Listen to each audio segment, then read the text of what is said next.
ciel s'est assombri lorsque les vieilles sont entrées. Le ciel s'est assombri lorsque les vieilles ont grondé. Mon bébé, ma petite fille, où es-tu donc cachée?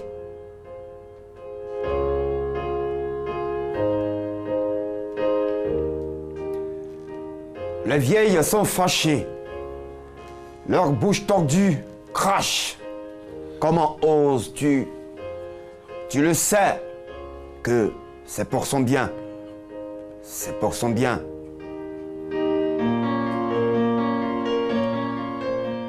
Pour être propre, fini, pur.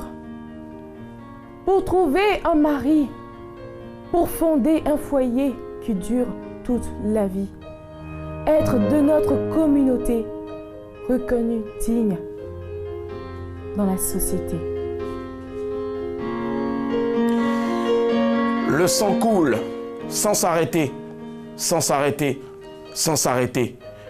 Mon bébé, ma petite fille, ta maman te pleure. Mon bébé, ma petite fille, où es-tu donc caché? Tes poupées sont là qui t'attendent. Mon bébé, ma petite fille, où es-tu? Je suis perdu, je suis perdu.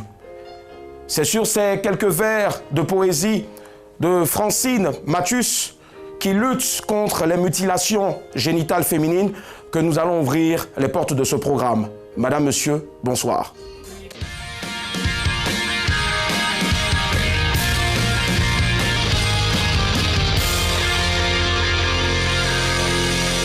Monsieur, bonsoir, très heureux de vous retrouver sur RTI2. Aujourd'hui est un jour exceptionnel. Alors donc, entrée exceptionnelle, ça va la famille? Voilà. Allez, il faut savoir aujourd'hui, bien sûr, hein, que nous célébrons partout à l'international la journée internationale de tolérance zéro à l'égard des mutilations génitales féminines. Coucou, très cher, ça va? Super, hello. Salut Willy. J'adore ton boubou. Thank you very much. Gros coucou, mon type, ça va? Oui, ça va, ça va. Nice. Comme d'hab, tous les soirs, on ne va pas déroger à la règle, même si, bien sûr, la journée internationale qu'on célèbre partout aujourd'hui est assez sérieuse. Ah ouais. Comme d'hab, tous les soirs, c'est le... Entendu.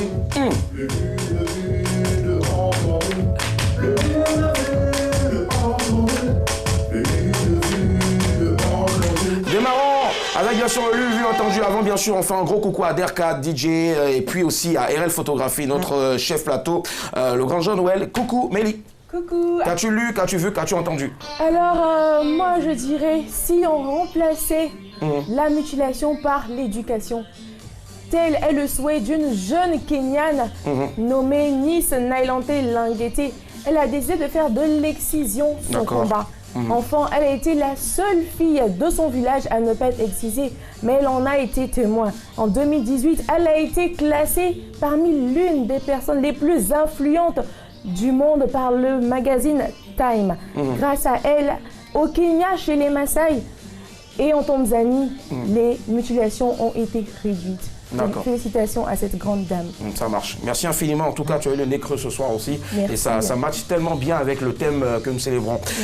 On se retourne maintenant vers Bess. Qu'as-tu lu, vu, entendu? Ben, j'ai été surpris d'entendre et de savoir que Ina Modja raconte les douleurs de l'excision dont elle a été victime à son enfance. Et donc c'est à l'ONU, à New York, que la chanteuse malienne a raconté son histoire et vraiment sa propre expérience. Hein.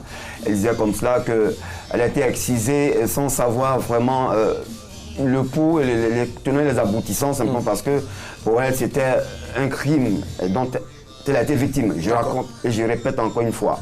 Et c'est comme cela, avec beaucoup d'émotion, qu'elle s'est confiée à l'ONU. Elle a continué comme ça à lutter contre la mutilation génitale des petites filles. Et elle s'est dit un jour que lorsque cette pratique sera totalement abandonnée, les femmes et les filles reprendront possession de leurs droits, de leur santé, surtout de leur grand potentiel. C'est un peu cela qu'elle a confié à l'ONU, donc à New York. Merci bien. D'accord, ça marche. Merci infiniment, Bess. Allez, le vu entendu de Annick pour clore. Oui, alors j'ai lu l'histoire d'une femme forte, j'ai envie de dire. Il s'agit de Waris Dirié. Elle était gardienne de chèvre en Somalie. C'est une Gardienne de Somalienne. chèvre. Oui, gardienne de chèvre. Ce qu'on appelle Cabri ici. Oui, et elle n'a pas échappé à la règle de leur coutume, cette règle qui disait qu'elle devait être excisée. Elle a été excisée à l'âge de 5 ans et elle a fui un mariage forcé quand elle avait 13 ans. Elle a été livrée à elle-même et un photographe l'a repérée.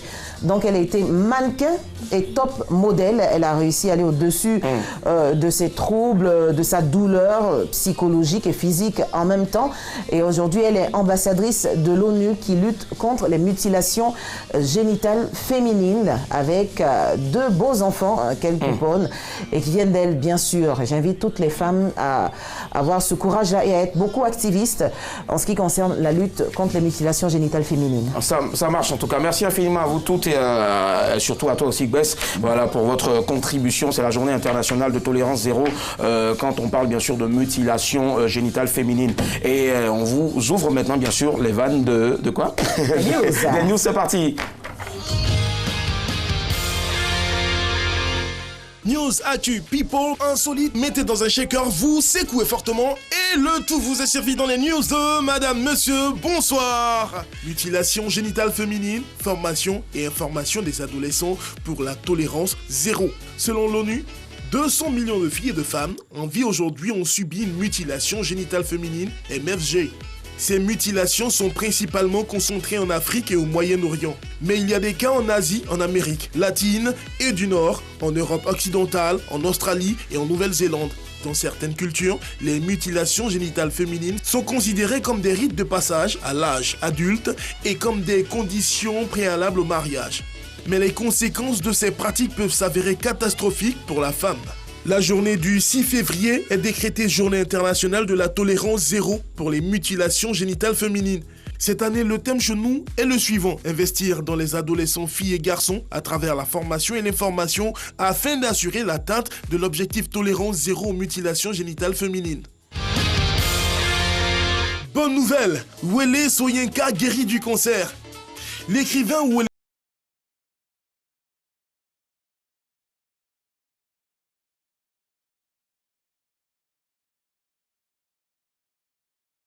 ça a été la panique dans la famille Soyinka, surtout chez Madame Soyinka.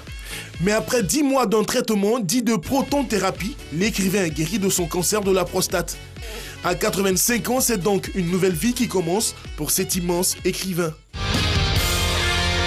Insolite, des papas qui boivent le lait.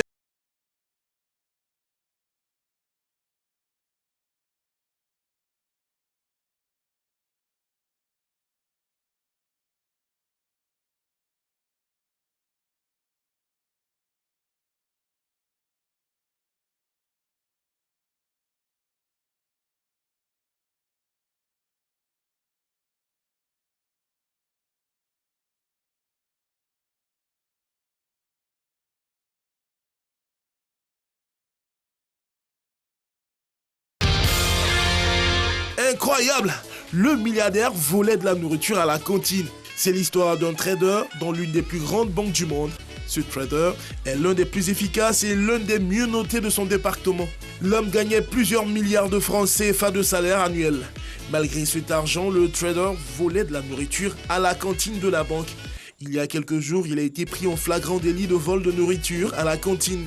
Trop c'est trop, alors son employeur vient de le suspendre. Bon, ça, je sais pas comment on peut qualifier, c'est de l'avarice exagérée ou bien c'est de la kleptomanie. Voilà, c'était les news de Madame, Monsieur, bonsoir. Madame, Monsieur, bonsoir. Nous sommes de retour sur le plateau de MMB. Nous sommes le jeudi 6 février 2020. À l'instant, bien sûr, les news signées Charles Lima avec la voix de Riz. Montage, notre très cher Nadjibé. On se fait un récap des titres rapidement. Mutilation génitale féminine, formation et information des adolescents pour une tolérance zéro. Bonne nouvelle, Wole Soyinka, guéri du cancer, écrivain, voilà, à qui on doit bien sûr un de très gros livres. Insolite, des papas boivent le lait maternel. J'aimerais bien être à leur place. Incroyable. Le milliardaire volait de la nourriture à la cantine. Alors, Annick, comme d'hab tous les soirs, tu nous en sors bien sûr un sujet pour notre débat. Ce serait lequel ce soir? Aujourd'hui, je voudrais qu'on reste dans le contexte de cette journée internationale qu'est le 6 février. Bien sûr, j'ai envie de demander à tout un chacun, mutilation génitale féminine, comment arriver à la tolérance zéro. Voilà. Et pour parler ce soir, nous recevons bien sûr une femme engagée dans la lutte, bien sûr, comme contre pardon, ce mal-là, ce fléau, on va le dire comme ça, elle, ce n'est autre, bien sûr, hein, qu'une consoeur, mais en même temps, elle a une place importante dans l'une des plus grandes structures qui gère, bien sûr, la femme, la famille. Elle, c'est Madame Acré Viviane Mouy.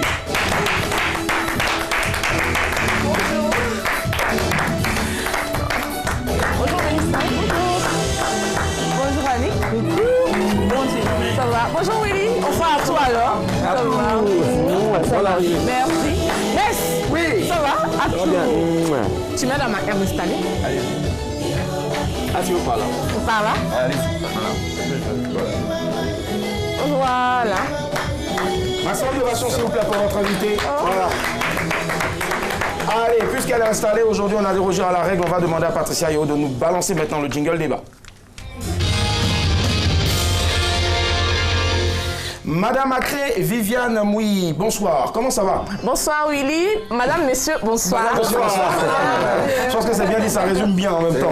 Alors, il faut savoir que vous êtes journaliste, de formation, oui. de profession aussi. Oui. Et puis en même temps, aujourd'hui, vous êtes engagé pour la femme, pour l'enfant, en tant que responsable communication de l'AIBEF, voilà, qui est l'Association ivoirienne pour le bien-être familial. D'accord. Alors, dites-nous exactement, déjà, comment est-ce qu'on quitte le... Bon, on n'a pas quitté le journalisme, mais on est dans le journalisme, dans l'information, dans les médias, et puis subitement comme ça, c'est vrai que c'est la communication qui vous a envoyé à l'AIBF, mais est-ce qu'il n'y avait pas une âme de tanti, voilà, tanti gentil, solidaire, tout ça? Peut-être un peu, mais j'étais déjà dans une radio où la thématique ISTCFM, la thématique c'était population et développement.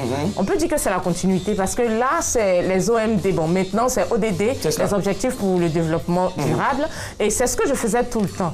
Donc quand l'AIBF a lancé le concours de recrutement, je voulais changer, je voulais aller sur le terrain et j'ai tenté et j'arrive, les sujets c'est ce que j'ai l'habitude de faire. Donc j'ai été recrutée, on peut dire que c'est la continuité. C'était quoi l'émission sur la radio? Non, en fait, j'étais la directrice de la radio. Voilà, bravo. Et on fait un coucou à cette radio-là. Oui.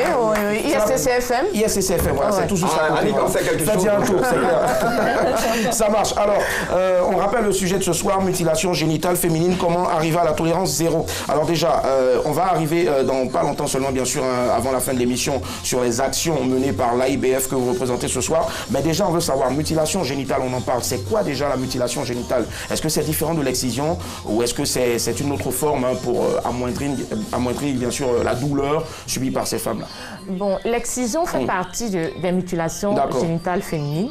Bon, les mutilations génitales féminines, bon, MGF, si vous permettez, c'est une intervention qui altère ou qui lèse intentionnellement les parties génitales féminines externes. Voilà, de la femme. Voilà. Et on parle de excision quand les grandes lèvres, en fait, quand les lèvres et le clitoris sont carrément enlevés, vous permettez. Et puis on parle de fébulation. Fébulation, quand on essaie de fermer, de réduire l'orifice vaginal. Donc tout ça, ça fait partie des mutilations génitales féminines. Mais il faut reconnaître que dans la pratique, il y a 90% de pratiques en excision. Et maintenant, les fébulations, c'est à peine 10%. À peine 10%. Voilà. D'accord, voilà qui est clair et bien dit en tout cas. 22 42 54, on rappelle le sujet de ce soir, mutilation génitale féminine. Comment arriver à la tolérance zéro? Pour en parler, ce soir, nous avons une grande écrivaine. C'est Ami Traoré. Bonsoir. Allô? Allô? Allô? Allô? Bonsoir, Ami. Comment allez-vous? Bonsoir, je vais très bien et vous? Ça va super bien, on est très content de vous avoir ce soir sur le plateau de Madame, Monsieur, bonsoir. Je pense que tout le monde doit vous applaudir, voilà. Le premier salaire d'un artiste, ce sont nos applaudissements. Alors, vous avez une magnifique œuvre baptisée Le couteau brûlant, une arme de combat contre l'excision. Alors, on vous écoute, on vous a à l'antenne aujourd'hui. Déjà, parlez-nous un peu de cet ouvrage-là. Tout d'abord, je tenais à dire un grand merci parce que bon, aujourd'hui c'est le 6 février. Et j'ai une pensée pour toutes les victimes. C'est vrai que parler de l'excision, c'est pas évident parce que c'est l'intimité. Et moi, en fait, j'ai voulu partager en fait mon histoire. Et Le couteau brûlant, c'est une œuvre autobiographique. Qui parle de ce vécu douloureux, dramatique de ma vie. Et j'ai voulu partager en fait avec les lecteurs et attirer l'attention des uns et des autres en fait sur cette pratique en fait. Très bien. Alors, quand est-ce qu'il est sorti déjà l'ouvrage, pour ceux qui ne le savent pas? Le livre a été publié depuis 2012. Depuis 2012, c'est cela. Depuis 2012, c'est ma première œuvre et puis après j'ai enchaîné avec d'autres œuvres, mais je reste toujours dans la lutte contre les violences. C'est ça, et vous faites bien. En tout cas, aujourd'hui, on en parle, hein, c'est notre sujet, mutilation génitale féminine, comment arriver à une tolérance zéro. Déjà, on veut savoir pour vous, comment arriver à une tolérance zéro, Ami? Là, pour arriver à cette tolérance zéro, je pense qu'il faut beaucoup applaudir les avancées au niveau de la Côte d'Ivoire. Il y a beaucoup de choses à dire. Franchement, il faut, comme on le dit, un adage, à un moment donné, il faut reconnaître quand le lien du coup, il faut dire qu'il court. C'est cela. Et beaucoup reste à faire. Mais aujourd'hui, vous voyez qu'on arrive à déjà faire un débat sur l'excision. Avant, c'était un sujet tabou. Tabou, c'est clair. Il y a des zones où personne n'osait même prononcer le mot excision. Donc aujourd'hui, on arrive à susciter des discussions, des débats, et je pense que c'est déjà une grande chose. Et il y a une loi qui a été votée en 98. D'accord. Et il y a eu des condamnations. Et moi, je suis le fruit d'une sensibilisation. Aujourd'hui, il y a beaucoup de victimes. Moi, tout à l'heure, je regardais à la télévision, vous avez cité, parler de toutes ces femmes que j'ai eu la chance de rencontrer, Ina Modja. Mais aujourd'hui, toutes ces femmes qui décident de briser le mur du silence, c'est une manière à nous aussi d'apporter notre contribution.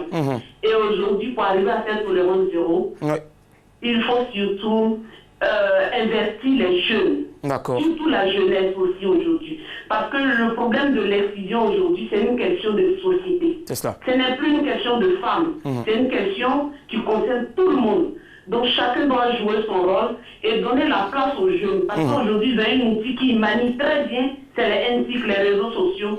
Et il faut qu'on puisse trouver en fait des stratégies. Et nous, en tant que victimes de cette pratique, nous apportons notre contribution à travers des conférences, tout, pour faire comprendre aux gens que nous sommes passés par là. Nous avons eu des conséquences et nous disons que ça n'apporte rien à la femme, ça n'apporte rien à notre communauté, ça n'apporte rien à notre pays et ça n'apporte rien au monde. Très bien, Ami Traoré, voilà. Ici à côté de nous, nous avons aussi une femme engagée, bien sûr, contre les mutilations génitales féminines. C'est Annick. Je pense qu'il y a quelque chose à vous dire. Vas-y, Annick. Alors, Madame Traoré, votre œuvre est sortie depuis 2012. Je suppose que vous avez eu des retours. Est-ce que vous pensez que votre témoignage a impacté toutes ces personnes-là qui ont eu la primeur, bien sûr, de lire cette œuvre? Bien de vous écouter. Oui, il y a eu un très bon accueil. Franchement, un très bon accueil. D'accord. Et en 2018, j'ai eu le prix franco-allemand des droits de l'homme. Bravo. L'état de droit pour mon combat dans la lutte. C'est pour vous dire que notre voix porte. Et aujourd'hui, moi, ça m'a aidé d'abord parce que ce livre, je l'ai fait pour moi. Parce que ça contribue à ma guérison psychologique. Vous savez, les gens ont l'impression, quand tu parles de l'excision, des fois je me retrouve, ah, mais Annie Traoré, comment tu as été excisée, comment tu as été coupée? Les gens ont l'impression que c'est facile d'en parler. Non, c'est un vécu tellement douloureux, tellement dramatique. Et lorsque nous prenons, moi j'ai décidé de mettre des mots et des lettres. Et je pense que ça a beaucoup touché les élèves. Et aujourd'hui, j'organise beaucoup de conférences dans les lycées et collèges pour donner la parole aux jeunes. Vous allez voir des fois dans des salles de 400 élèves, il y a une qui prend en fait l'initiative. Elle me dit, Annie Traoré, je viens de vous attendre, mais moi aussi aujourd'hui j'ai 12 ans, mais j'ai été excisée. C'est cela. Donc je pense que notre voix porte. Il y a toujours des poches de résistance, c'est clair. C'est clair, oui.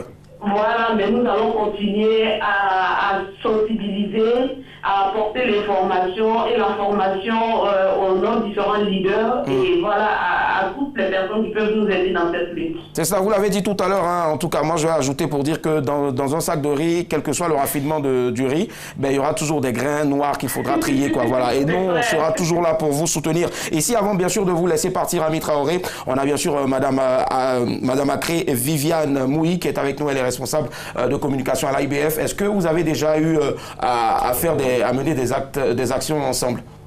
Oui, j'ai beaucoup côtoyé cette dénoncière, cette grande dame aussi qui a fait beaucoup, Mme Constance Yahi. D'accord. Et je suis de leur école avec Mme Gougoua Rachel, toutes ces grandes dames, et surtout moi, je vous dis, je voudrais que sur ce plateau, on puisse applaudir tous les hommes qui se sont engagés dans cette lutte. Merci de penser à nous.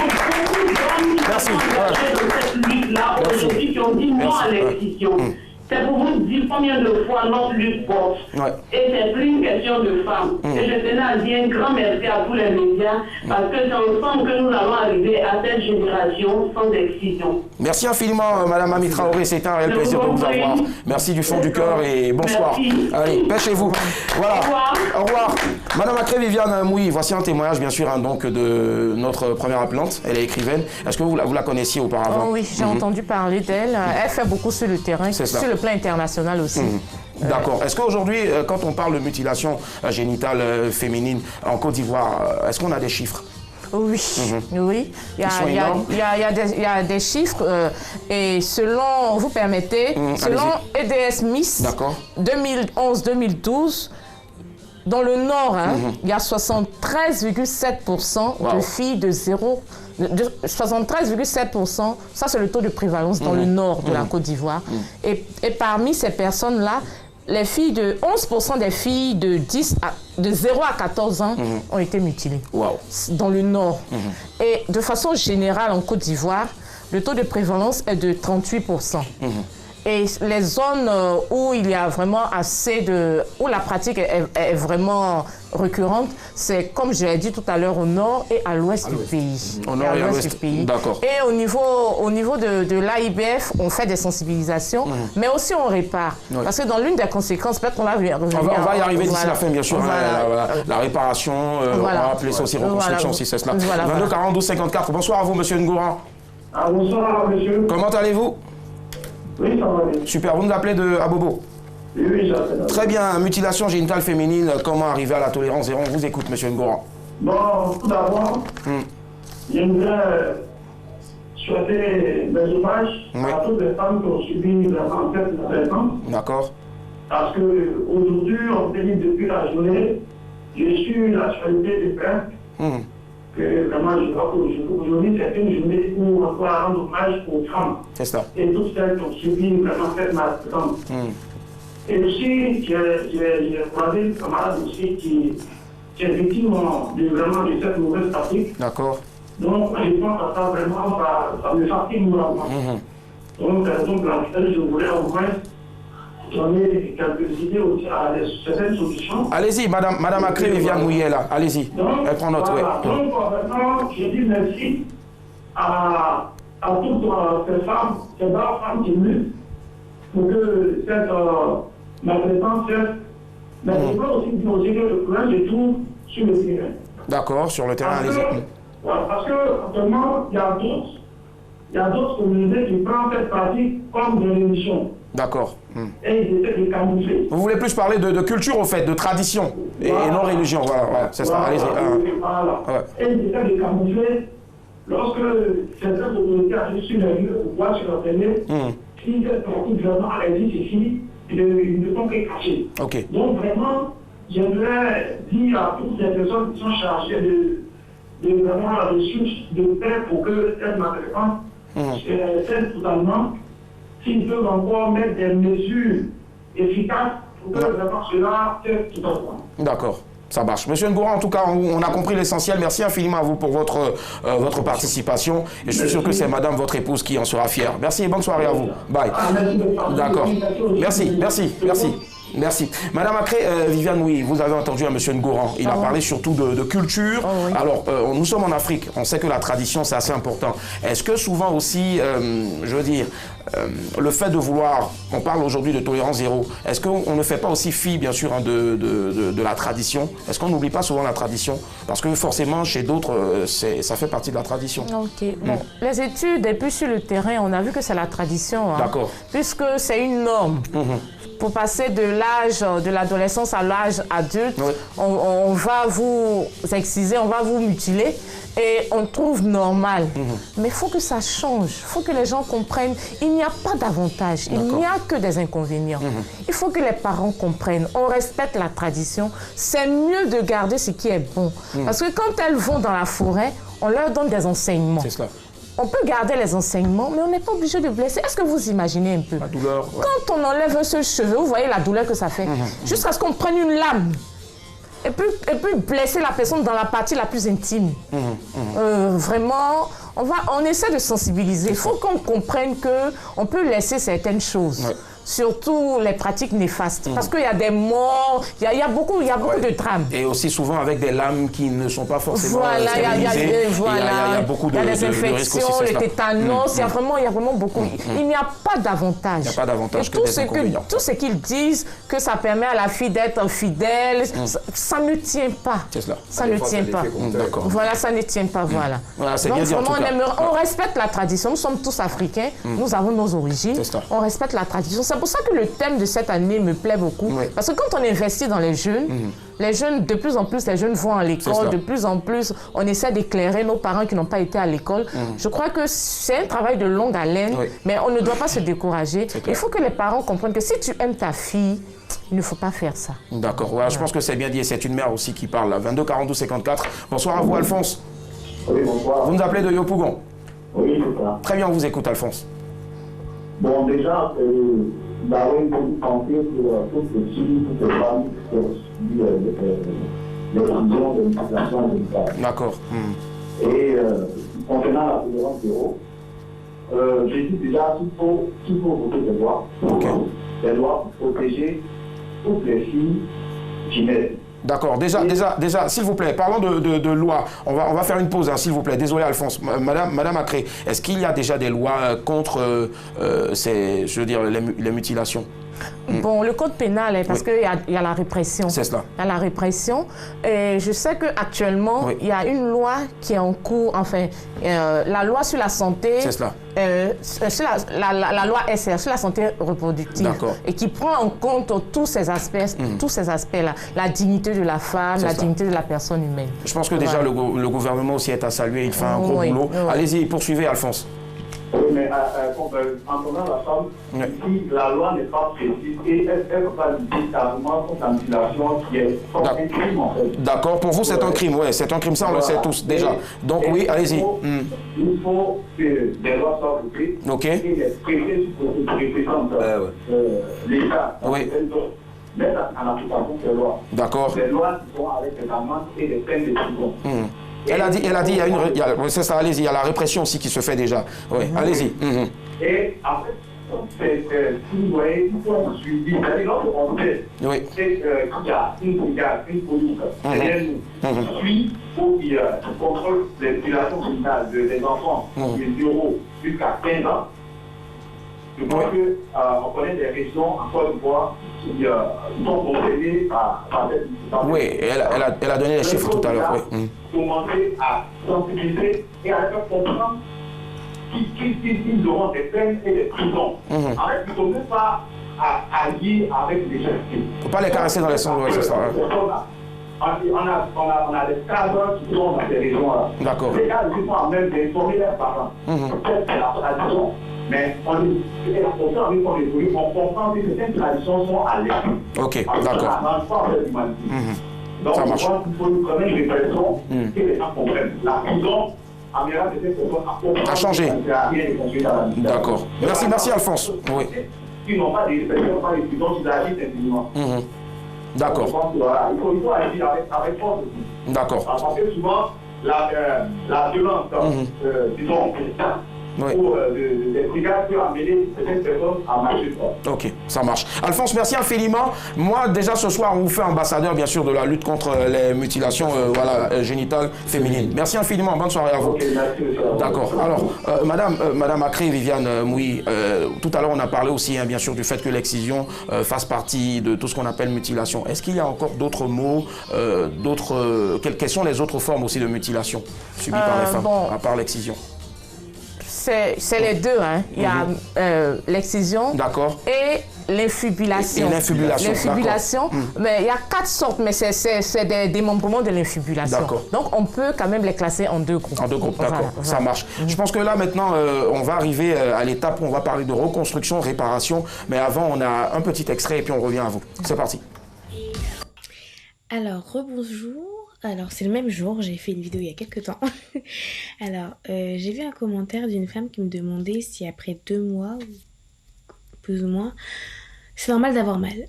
Alors, j'aimerais juste répondre, et là c'est une question internationale, une réponse internationale. Ton corps t'appartient, votre corps vous appartient. Et dans cette optique, ça veut dire qu'en fait, vous pouvez pas savoir si cela va vous faire mal ou autre chose, si c'est normal que moi ça me fasse mal et mon ami ça lui fait pas mal. Ça peut vous faire mal, comme ne pas vous faire mal. Moi par exemple, j'ai eu mal les 2-3 premières semaines. Très mal. Hein.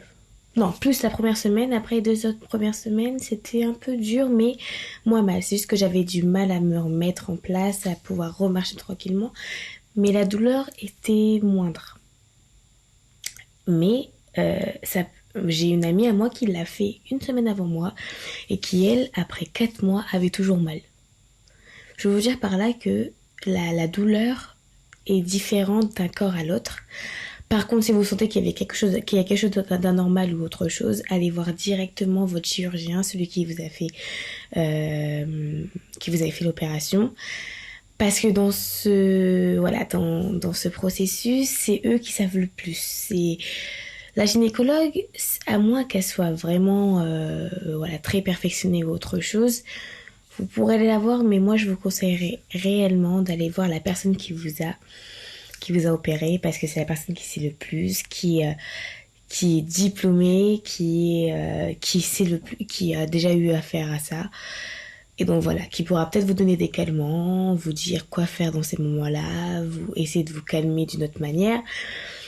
Ou de vous... D'accord. Merci Patricia Yeo, merci. Voilà, il faut savoir bien sûr qu'on fera tout pour que vous ayez bien sûr l'essentiel de cette vidéo-là sur le profil Facebook de RTI2. Mais avant, j'ai une petite information parlant de loi tout à l'heure. Alors, il faut savoir que l'interdiction de l'excision a été votée en 1998 en Côte d'Ivoire. La loi numéro 98/757, promulguée le 23 décembre 1998, prévoit donc que toute atteinte à l'intégrité des organes génitaux d'une femme par voie de mutilation totale ou partielle, excision, désensibilisation ou toute autre pratique, si elle s'avère sanitairement néfaste, est passible d'une peine d'emprisonnement de 1 à 5 ans et d'une forte amende de 360 000 à 2 millions de francs CFA. Et la peine est portée, bien sûr, de 5 à 20 ans. Voilà, on l'a dit et on va applaudir aussi, s'il vous plaît, le gouvernement. Voilà. Allez, là maintenant on parle de réparation pour terminer. Madame Acré, voilà. Que faut-il faire, bien sûr, quand on parle de réparation? D'abord sur le plan physique, hein, parce que les conséquences, à part les hémorragies, à part la mort et autres, il y a aussi les fistules obstétricales. D'accord. Et c'est un drame pour la femme. C'est ça. Une femme qui ne peut pas retenir son urine, qui ne peut pas retenir ses selles à la suite d'un accouchement. Voilà. Et à ce niveau-là, avec la coopération coréenne COICA, avec l'UNFPA, l'AIBF est sur le terrain, dans le nord et puis dans l'est et autres. On va dire partout dans la Côte d'Ivoire. Voilà, partout. On cherche même des cas. On demande qu'on nous dise des cas pour qu'on envoie des personnes, parce que quelquefois il y a des caravanes pour la réparation et autres. Mais donc on répare. Et puis aussi, tout à l'heure elle a parlé d'opération. Il y a des gynécologues, qui sont là, qui essaie de réparer, voilà. Et puis aussi, on fait la sensibilisation. On fait la sensibilisation. Tout à l'heure, elle a dit que ton corps t'appartient. Personne ne peut faire ton bonheur à ta place. Donc, il faut dénoncer. Il faut dénoncer, il faut porter l'information. Ça, c'est toujours dans la tolérance zéro. Voilà. Il faut dénoncer surtout. Voilà, il faut dénoncer, faut porter l'information. Parce qu'on a vu avec les mariages forcés, on a vu que les préfets sont impliqués. Voilà. Et les sous-préfets, voilà, les sous-préfets et autres sont impliqués. Et aussi, il ne faut pas que ça s'arrête à une journée. C'est cela. Il ne faut pas que ça s'arrête à une journée. Aujourd'hui, toutes les forces sont fédérées, mais il faut que les gens mettent dans leur programme d'activité des séances de sensibilisation. Parce qu'on ne peut pas être partout à la fois. Voilà. Il y a beaucoup d'associations de femmes. Par exemple, la journée du 8 mars, une association peut organiser... On peut en parler encore. Voilà, voilà. On ne va pas rester là et puis revenir l'année prochaine. Faut que ça fasse... Ça perdure. Pardon. Il faut que ça fasse partie de notre quotidien. À l'école, les activités extrascolaires, même les activités extra-professionnelles, puisque ça fait partie de nous. Autour de nous, il y a des personnes qui en ont subi. Donc, il faut vraiment sensibiliser. Heureusement que le sexe n'est plus aussi tabou que ça. Voilà, donc on peut en parler. On peut en parler. En tout cas, vous avez bien fait, on va encore vous applaudir. Parce qu'on pourrait prendre plus de 2 heures à parler, bien sûr, de ce mal-là. Oui, pour terminer, madame. Allez-y. Voilà, pour terminer aussi, parce que les exciseuses, elles ont un rôle. C'est ça. Elles sont respectées. Il faut leur trouver des activités génératrices de revenus. Parce que si on les réprime, on les réprimande, on les met en prison, puis on leur dit... Elles n'ont que ça à faire, au fait. Voilà. Elles ont une place d'honneur dans la société. Il faut quand même les réorienter, il faut les former, il faut les associer aussi dans les campagnes. Voilà. Donc on dira tous, bien sûr, tolérance zéro quand il s'agit de mutilation génitale féminine. Et ce soir, tous ceux qui sont dans ce studio-là deviennent des sous-chargés de communication de l'AIBF. Voilà, merci, c'est un autre honneur. Madame Acré Viviane Mouillet est avec nous ce soir, c'est un plaisir de la recevoir, chargée de communication de l'AIBF et en même temps journaliste.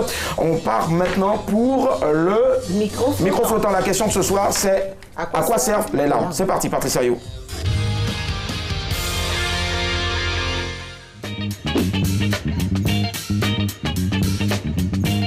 Selon moi, les larmes,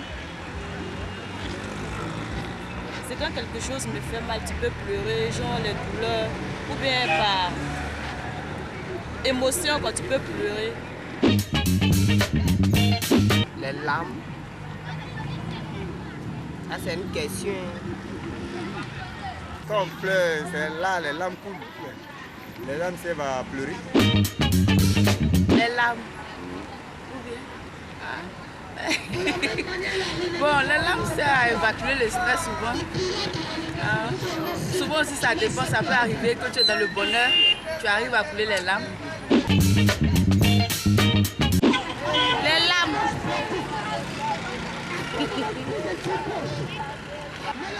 Mais quand tu es dans un malheur, mais si tu as des problèmes, tu peux pleurer.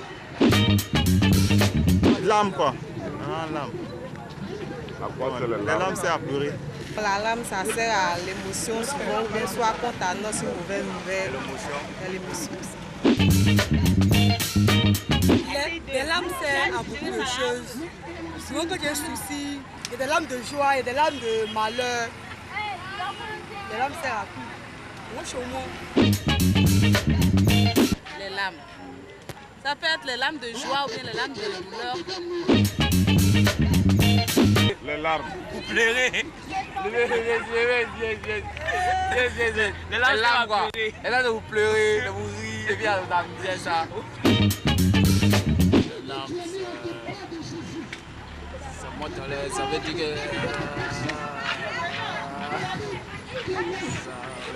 ça rejette dans l'air quoi. Les larmes. C'est quand la douleur, tu pleures, la larme la coule.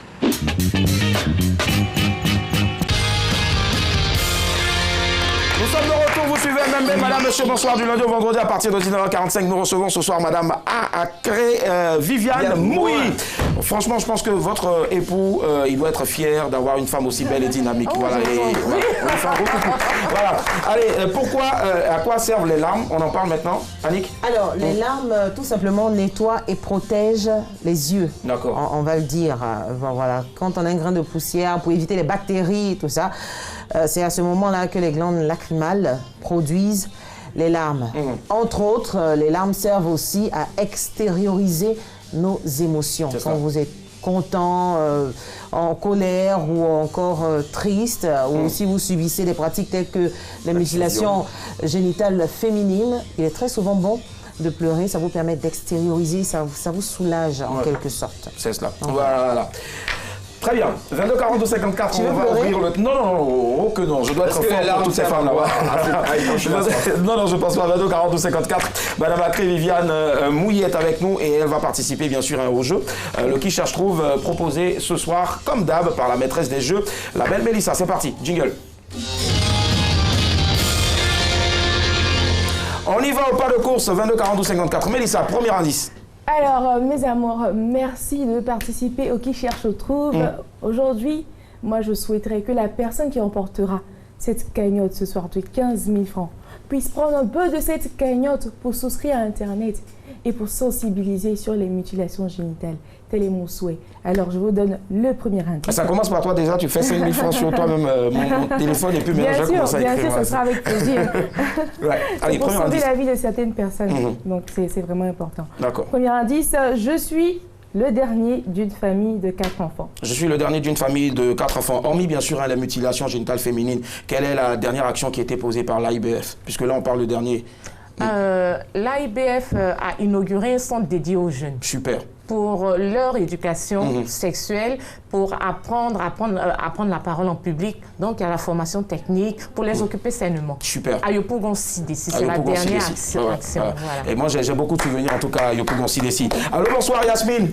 Oui, allô, bonsoir. Ça va, vous nous appelez d'Abobo? Oui, oui. Très bien, Mélissa, premier indice. Ça va, Yasmine? Oui, allô. Vous m'entendez? Oui, j'entends. Voilà, je vous donne le premier indice. Je suis le dernier d'une famille de 4 enfants. Vous pensez à qui? Je suis le dernier d'une famille de 4 enfants. Vous pensez à qui, Yasmine? À la clé. Je suis le dernier d'une famille de 4 enfants. Vous êtes là? Yasmine, si ça va pas, faut reconnaître. Hein. Yasmine? D'accord. Bye bye, c'est pas grave. Rappelez demain. Alors, ça peut être un pays, une ville, un monument ou une personnalité publique qui est cachée derrière l'image. Appelez au 22 40 12 54 pour emporter les 15 000 francs de ce soir. Surtout, sensibiliser partout où vous êtes. D'accord. Deuxième indice, Mélissa. Deuxième indice, un aéroport porte mon nom. Un aéroport porte mon nom. Ça fait déjà... en quelle année a été créé l'AIBF? L'AIBF a été créé le 11 septembre 1979. 11 septembre Nous sommes en plein 1979. quarantenaire. Ouh, ça s'applaudit. Happy birthday to you. Moi, ce que j'aime chez l'AIBF, à l'époque, on était encore au lycée, parce que c'est pas maintenant, hein, c'est pas nouveau cette histoire d'aller sensibiliser les jeunes. Il faut le préciser. C'est pas que maintenant, c'est depuis longtemps où on venait nous partager les. C'est comme vous savez bien. Voilà, c'est ça. Il faut dire le nom pour sensibiliser. Voilà. T'as des préservatifs, voilà, c'est ça. En haut et en bas. En haut et en bas, c'est ça. Allez, on va rappeler les deux indices. Alors, je rappelle le premier indice, je suis le dernier d'une famille de 4 enfants. Deuxième indice, un aéroport porte mon nom. Troisième indice pour faire évoluer. Troisième indice, j'ai été 5 fois ballon d'or. Vas-y donc. J'ai été 5 fois ballon d'or. Est-ce qu'il y a des... 5, pardon. 5, non, j'ai dit 5. Ah, okay. J'ai dit 5 fois ballon d'or. Dites-nous, est-ce qu'il y a un programme bien défini pour le quarantenaire? C'est cela, non de, bon, on a fait le lancement et ça a éclaté dans toutes les régions. Parce que nous sommes dans 9 régions. Et selon la spécificité, chacun. Mais sinon, le grand thème, c'est sauver la petite. Sauver la petite. Voilà, on vous invite tous à sauver la petite. 22 40 12 54. Bonsoir, monsieur Nguessan.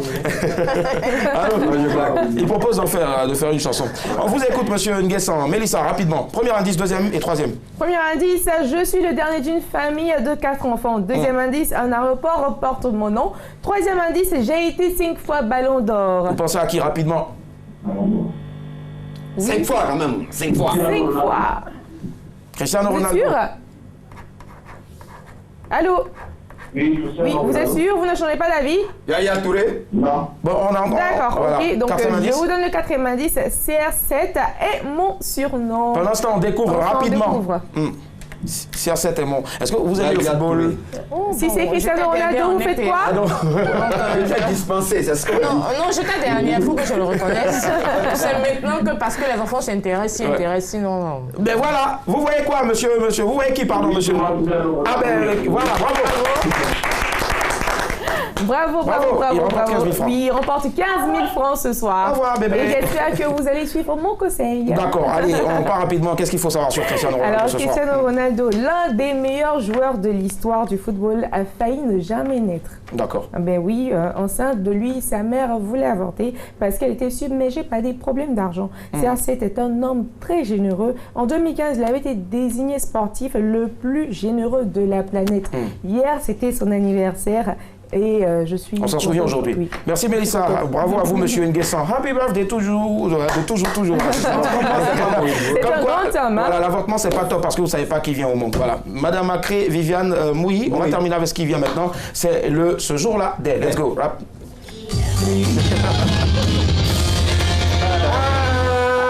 Madame Macré, Viviane Moué. Voilà, c'est pas l'inverse, parce que c'est une autre personne. Alors, tu vas nous dire, vous allez nous dire. Non, on se tutoie. Voilà, il faut nous dire ce jeu de drap.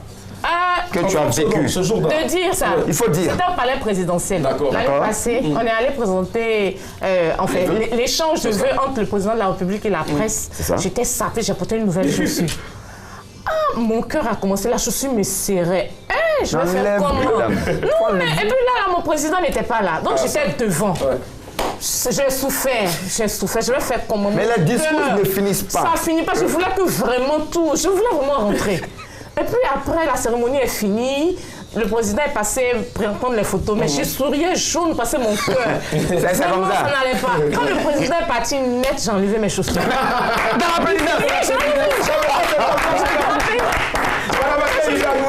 Franchement, ça marché est sorti. Voilà, il faut rappeler que bien sûr, on recevait une grande dame ce soir, journaliste et en même temps chargée de communication de l'AIBEF. Aujourd'hui, bien sûr, c'était à l'occasion de la journée internationale de tolérance zéro sur les mutations génitales féminines. Voilà, mutilation, autant pour moi, mutilation, j'y arrive. Génitales féminines. C'est une violence basée sur le genre. Voilà, basée sur le genre. Rapidement, en une phrase, pour terminer, en regardant votre caméra. On en a parlé depuis, on a dit, il faut une génération sans excision. Ça, je reprends Ami Touré, Ami Traoré. Voilà. Et puis aussi, tout à l'heure, il y a une qui a dit votre corps vous appartient. Donc les parents, si vous aimez votre enfant, vraiment ne faites pas de mal parce qu'il n'y a rien de bon. Et pour développer, parce que vous pouvez tuer votre fille. Tout à l'heure, en début, on a vu ça. Vous pouvez tuer votre fille. Donc de grâce, vraiment, on n'a qu'à quitter l'enfant, on n'a qu'à cliquer, fitter, comme on dit. Cliquer et fitter, voilà. Merci infiniment à vous, Madame Acré, Viviane Moïse. C'était un plaisir de vous avoir. Retrouvez ce programme demain au DIF à partir de 8h15. Et surtout, non aux mutilations génitales féminines. Tolérance zéro. Découvert en haut et en bas. Bye. Merci. Au revoir.